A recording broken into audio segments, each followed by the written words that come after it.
नमस्कार दोस्तों, हमारे यूट्यूब चैनल में एक बार फिर आपका स्वागत है। आज मैं आपके लिए मैथ का एक बहुत ही इंपॉर्टेंट टॉपिक लेकर आया हूं, जिसमें हम बात करेंगे बहुपद के बारे में, पॉलिनोमियल के बारे में। तो यहाँ से हम बहुत बारीक चीज़ें जानेंगे इसके बारे में कि बहुपद होता क्या है या बहुपद की पहचान हम कैसे करेंगे। कभी कभी हमें क्वेश्चन आता है कि इन चार में से कौन सा बहुपद है, तो बहुपद की पहचान कैसे करते हैं कि कौन बहुपद होगा या नहीं होगा। बहुपद की घात कैसे पता करते हैं हम, बहुपद को जोड़ते कैसे हैं, घटाते कैसे हैं, गुणा कैसे करते, भाग कैसे करते, इन सब के बारे में आज हम एक ही वीडियो में जानेंगे। तो आप लास्ट तक वीडियो को पूरा देखें, जिससे आपकी सारी चीज़ें क्लियर हो जाएंगी, आपको कोई भी डाउट यहाँ से नहीं रहेगा। तो चलिए एक एक करके हम बात करते हैं कि पहले आपको किन किन बातों का यहाँ से जानना जरूरी है। तो स्टार्ट करते हैं। पहले तो हम जान लें कि बहुपद होता क्या है। तो चर अचर चर के गुणांक तथा ऋणोत्तर घातांक के जोड़ घटाव एवं गुणन की क्रिया बीजगणितीय व्यंजक का बहुपद कहलाता है। सिंपल सा मतलब ये है कि जो a plus A x plus A x मतलब a2x² प्लस a3 x³ इस तरीके से इस फॉर्म में होती है, उसको बहुपद कहते हैं। अब ऐसे फॉर्म में कैसी होती है, अब यहाँ पर आपने देखा होगा इस तरीके से, क्लियर है। 2x⁵ plus 4x³ plus 6x², इस तरीके से जो आपके लिखे होते हैं इनको क्या बोलते हैं, हम बहुपद कहते हैं। क्लियर है। तो यहाँ पर किन चीज़ों का याद रखना आपको, जो ये a1 a2 a3 ये हैं, ये क्या होने चाहिए, अचर वास्तविक संख्या होनी चाहिए और n एक पूर्णांक। क्लियर है। यहाँ पर जो a हैं a वाले a1 a2 a3 ये क्या होने चाहिए, आपके अचर वास्तविक संख्याएं। अब अचर क्या होता है, वास्तविक संख्या तो चलो आप जानते होंगे। अचर क्या होता है, चर क्या होता है, तो अचर का मतलब होता है जिसकी वैल्यू फिक्स हो, जो वेरी ना करे। क्लियर है। जैसे 2 है, 5 है, 7 है, 9 है, -1 है, -4 है, ये क्या हैं, आपकी अचर राशियां होती हैं। क्लियर है। कांस्टेंट राशियां बोलते हैं इनको, या कांस्टेंट वेरिएबल बोलते हैं।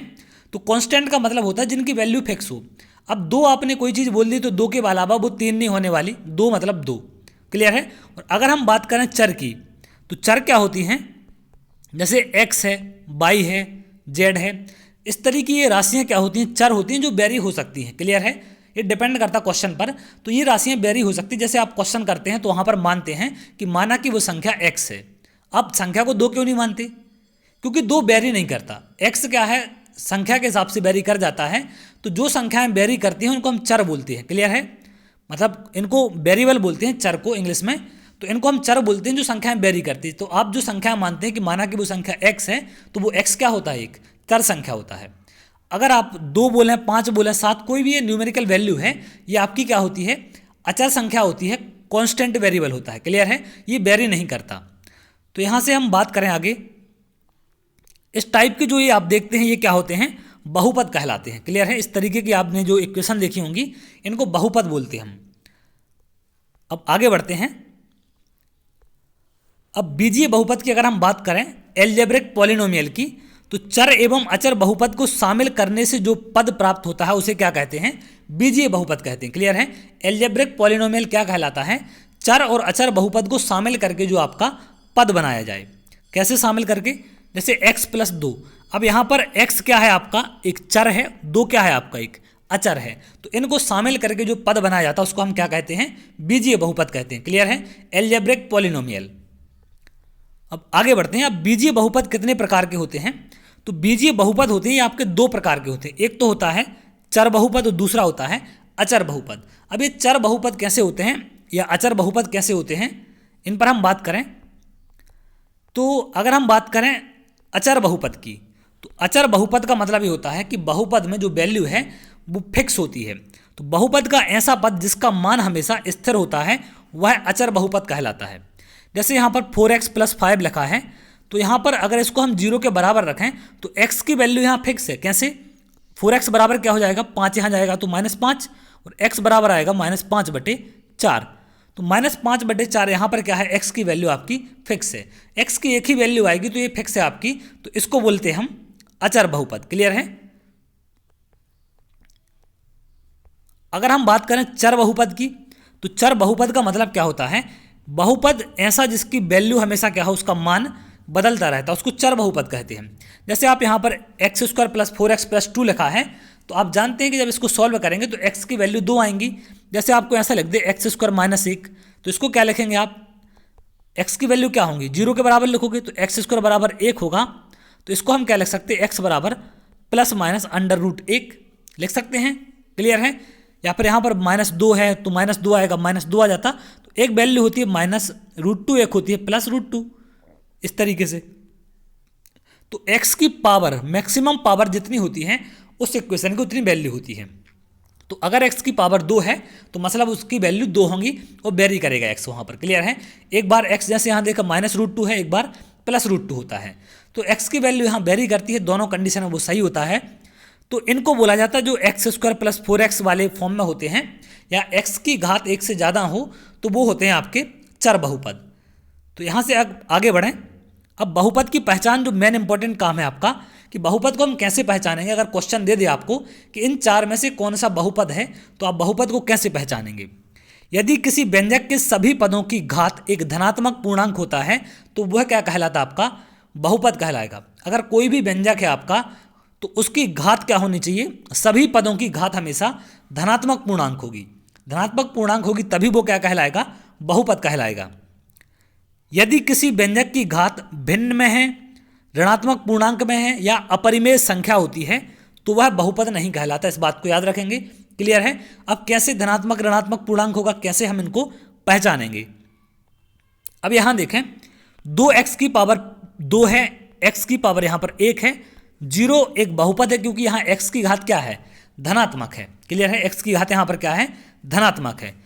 x² + √2, तो यहाँ हमें √2 से मतलब नहीं है, हमें मतलब है x से। क्लियर है। जो चर राशि है उससे मतलब है। तो x की पावर क्या है, धनात्मक है, तो ये क्या होगा, एक बहुपद होगा। क्लियर है। √x + √2 है, तो यहाँ पर देखें ये क्या है, एक अपरिमेय संख्या है।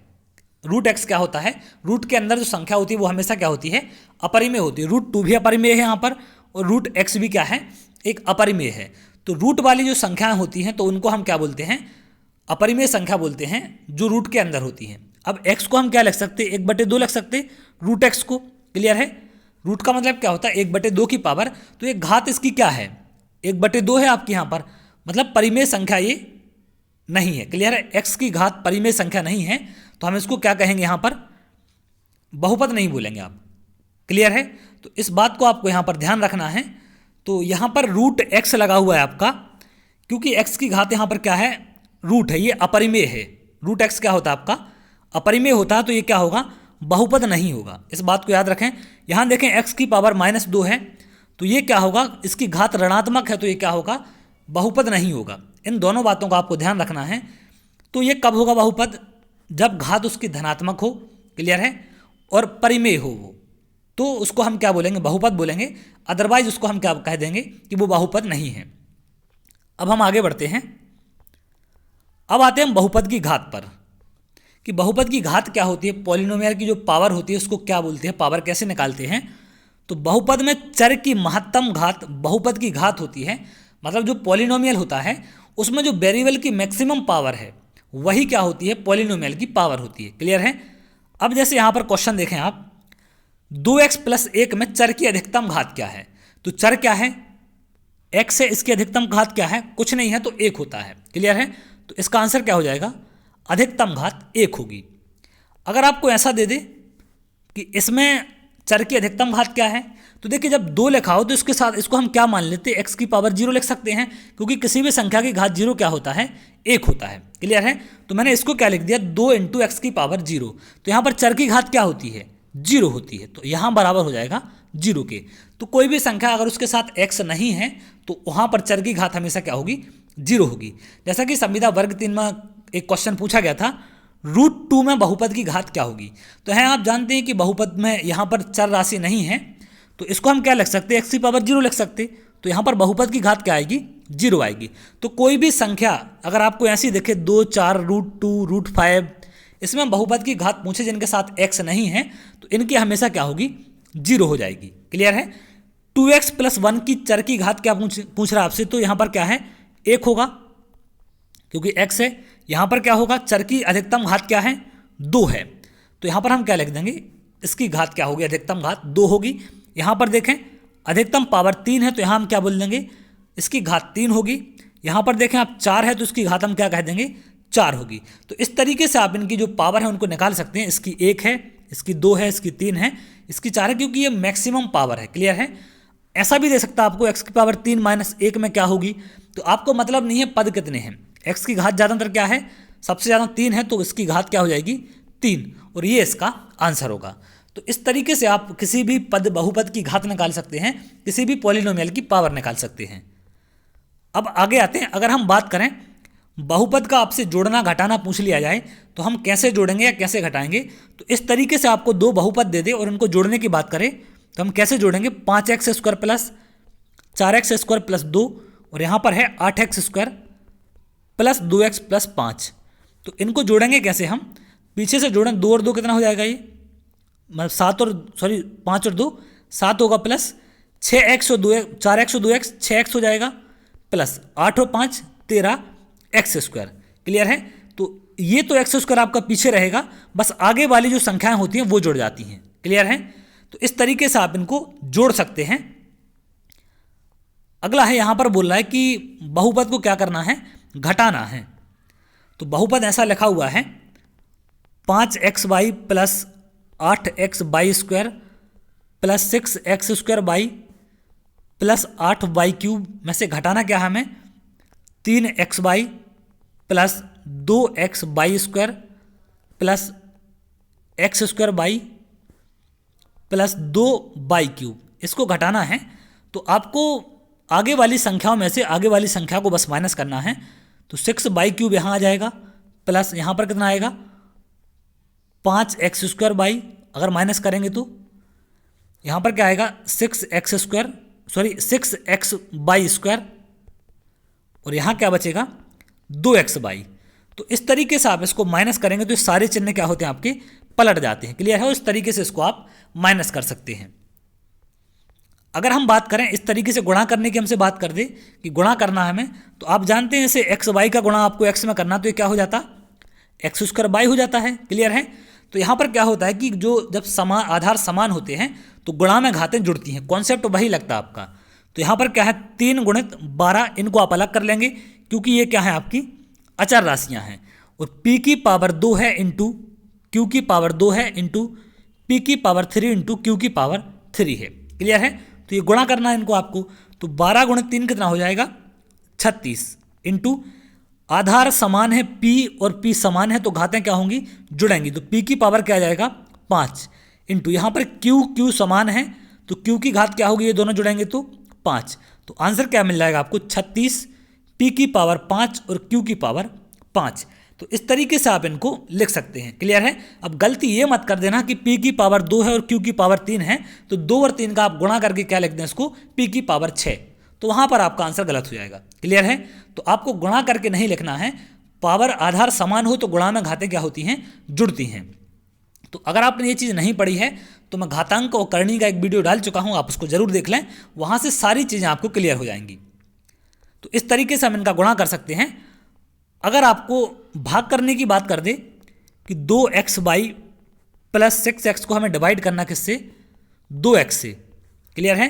तो एक तो तरीका क्या होता है कि इसको हम कॉमन लेते चले, यहाँ पर दोनों से क्या ले लें, 2x कॉमन लेंगे तो अंदर क्या बचेगा y प्लस यहाँ बचेगा 3, और डिवाइड में है आपका 2x। तो 2x से 2x कटेगा तो कितना मिल जाएगा हमें, y प्लस 3 मिल जाएगा। तो इस तरीके से कर सकते हो। और एक तरीका क्या होता है, जब बड़ी संख्या आती है तो हमें 2x से डिवाइड करना किसको, 2xy प्लस 6x से, इसको डिवाइड करना हमें 2x से। तो हम यहाँ पर क्या ले लें, इसका 2x में गुणा करें तो 2xy आएगा, तो यहाँ हम y से गुणा करेंगे तो क्या मिल जाएगा 2xy, और ये कट जाएंगे, यहाँ पर क्या आएगा प्लस 6, ये नीचे आ जाएगा यहाँ पर। क्लियर है। तो अब किस संख्या को ले लें हम कि प्लस 6 मिले हमें, तो हम ले लेंगे प्लस 3 को। तो 3 गुणित 2 6x आएगा, और इनको हम घटाएंगे तो क्या मिलेगा हमें, कट जाएगा। तो ये क्या मिलेगा आंसर, इसको डिवाइड करने पर y प्लस 3x ये हमारा आंसर होता है। क्लियर है। तो इस तरीके से आप जोड़ना घटाना गुणा भाग कर सकते हैं। अब कुछ चीज़ें और आपको यहाँ से ध्यान रखनी है जो पूछ सकते हैं आपसे क्वेश्चन में। घात के आधार पर बहुपदों को निम्न वर्गों में विभाजित किया गया है, जो इस प्रकार हैं। अब कौन कौन से बहुपद होते हैं, पहला होता है शून्य बहुपद। आपसे पूछ ले कि ये कौन सा बहुपद है, एक कोई बहुपद लिख दे आपको और पूछा जाए कि ये कौन सा बहुपद है, शून्य बहुपद है, रैखिक बहुपद है या द्विघात बहुपद है, तो इस तरीके से क्वेश्चन आपसे पूछ सकता है। तो इनको भी आप यहाँ से समझ लें एक बार। शून्य बहुपद का मतलब क्या होता है? जीरो पॉलिनोमियल, मतलब ऐसा बहुपद जिसमें क्या हो, अचर बहुपद को ही कहते हैं हम शून्य बहुपद। क्लियर है? px बराबर 0 को शून्य बहुपद कहा जाता है। px का मतलब क्या होता है, जो ये हम इक्वेशन लिखते हैं उसको यहाँ पर। क्लियर है? x की वैल्यू यहाँ अगर 0 है तो उसको क्या कहते हैं हम? शून्य बहुपद कहते हैं। क्लियर है? और इसको एक भाषा में ये बोल सकते हैं कि अचर बहुपद को ही शून्य बहुपद कहा जाता है, जिसकी पावर कुछ भी नहीं है, 0 होती है। क्लियर है? या जिसके साथ x नहीं होता है, सिंपल भाषा में समझें, वो शून्य बहुपद होता है। जैसे 4, 5, 7, -5, -2, इस तरीके से संख्याएं जो हैं ये आपकी शून्य बहुपद होती हैं। क्लियर है? अगर हम बात करें रैखिक बहुपद की, तो रैखिक एक घात वाले बहुपद को क्या कहते हैं? रैखिक बहुपद। और शून्य घात वाले बहुपद को शून्य बहुपद। अब यहाँ ax + 5 इसको क्या कहते हैं हम? शून्य बहुपद, सॉरी रैखिक बहुपद कहते हैं। ax + 5, यहाँ पर x की घात क्या है? 1 है। क्लियर है? तो ये क्या बहुपद कहलाएगा आपका? एक घात वाला बहुपद है, तो इसको कहेंगे हम रैखिक बहुपद। क्लियर है? तो इन बातों को आप याद रखना। आपको क्वेश्चन छोटा सा दे दे कि x + 1 कौन सा बहुपद है, तो आप यहाँ देखेंगे x की घात क्या है? 1 है, तो ये क्या होगा? रैखिक बहुपद होगा। क्लियर है? आपको लिख दे 5x + 3 ये कौन सा बहुपद है, तो x की घात यहाँ क्या है? 1 है, तो ये कौन सा होगा? रैखिक बहुपद होगा। तो इस तरीके से आप इनको याद रख सकते हैं। अगर बात करें द्विघात बहुपद की, तो दो घात वाले बहुपद को क्या कहते हैं? द्विघात बहुपद कहते हैं। जैसे x² + 2x + 4 आपको मिल जाए, तो ये कौन सा बहुपद है? तो यहाँ पर आप देखेंगे कि x की घात क्या है? 2 है। x की घात जहाँ 2 है वो क्या कहलाता है? द्विघात बहुपद कहते हैं, या फिर उसको क्वाड्रेटिक पॉलिनोमियल्स कहते हैं। क्लियर है? लेकिन यहाँ पर ये a बराबर 0 नहीं होना चाहिए, मतलब ये जो a है आगे ये 0 के बराबर होगा अगर, तो ये क्या होगा? अगर इसको 0 रखेंगे तो ये x² खत्म हो जाएगा, और ये खत्म होगा तो ये क्या बन जाएगा? रैखिक बहुपद बन जाएगा। क्लियर है? ये बचेगा, तो यहाँ घात 1 होगी तो रैखिक बन जाएगा। तो a की वैल्यू 0 नहीं होनी चाहिए आपकी। अगला अगर हम बात करें त्रिघात बहुपद, तो त्रिघात की बहुपद की कंडीशन क्या है कि 3 घात वाले बहुपद को हम कहते हैं त्रिघात बहुपद। तो यहाँ पर भी a 0 हो जाएगा अगर, तो त्रिघात बहुपद खत्म हो जाएगा, क्योंकि 0 का गुणा x³ में करेंगे तो 0 मिलेगा। तो इसलिए x जो a है आपका ये 0 के बराबर नहीं होना चाहिए। तो इन छोटी बातों को आपको याद रखना है जो अक्सर आपकी एग्जाम में काम आती हैं। अब कभी आपसे पूछ लेगा एक पद बहुपद क्या होता है? एक पदी बहुपद, या इसको इंग्लिश में बोलते हैं मोनोमल्स। क्लियर है? ये क्या होता है? एक पद वाले बहुपद को कहते हैं एक पद बहुपद। जैसे x है, ये 2x है, 3y² है, 5a³ है, जिनमें एक ही पद है, इनको क्या कहा जाता है? एक पदी बहुपद कहते हैं। द्विपदी बहुपद का मतलब क्या है? बाइनोमियल का मतलब क्या होता है? दो पदों वाला बहुपद बाइनोमियल कहलाता है। जैसे x + 2 है, 2x² + 5 है। इस तरीके से बहुपद जो दो पद होते हैं जिनमें, वो होते हैं आपके द्विपदी बहुपद। अगर आपसे पूछ ले त्रिपदी बहुपद की, तो 3 पदों वाले बहुपद को क्या कहते हैं? त्रिपदी बहुपद। तो ऐसे जिनमें 3 पद होते हैं उनको क्या कहते हैं हम? त्रिपदी बहुपद कहते हैं। क्लियर है? तो ये था बहुपद का एक छोटा सा चैप्टर, जिसमें आपको बहुत सारी चीज़ें सीखने मिलेंगी। तो इनको आप बारीकी से सारी चीज़ों को समझ लें, जो अक्सर आपके एग्जाम में काम आती हैं। बहुत छोटी छोटी चीज़ें एग्जाम में पूछ लेते हैं कि कौन सी बहुपद होगी या नहीं होगा। तो यहाँ पर इन चीज़ों को हो सकता है आपको पहले से पता हो बहुत सी चीज़ें, लेकिन जो चीज़ें आपको नहीं पता हैं तो उनके प्रॉपर आप नोट्स बना सकते हैं, उनके स्क्रीनशॉट ले सकते हैं। तो अगर आपको वीडियो अच्छा लगा हो तो वीडियो को लाइक कर लें, चैनल को सब्सक्राइब कर लें, जिससे आगे आने वाले और भी इंपॉर्टेंट वीडियो आपको मिल सकें। तो चलिए बहुत जल्द अगली वीडियो मिलेंगे, तब तक के लिए बहुत बहुत धन्यवाद।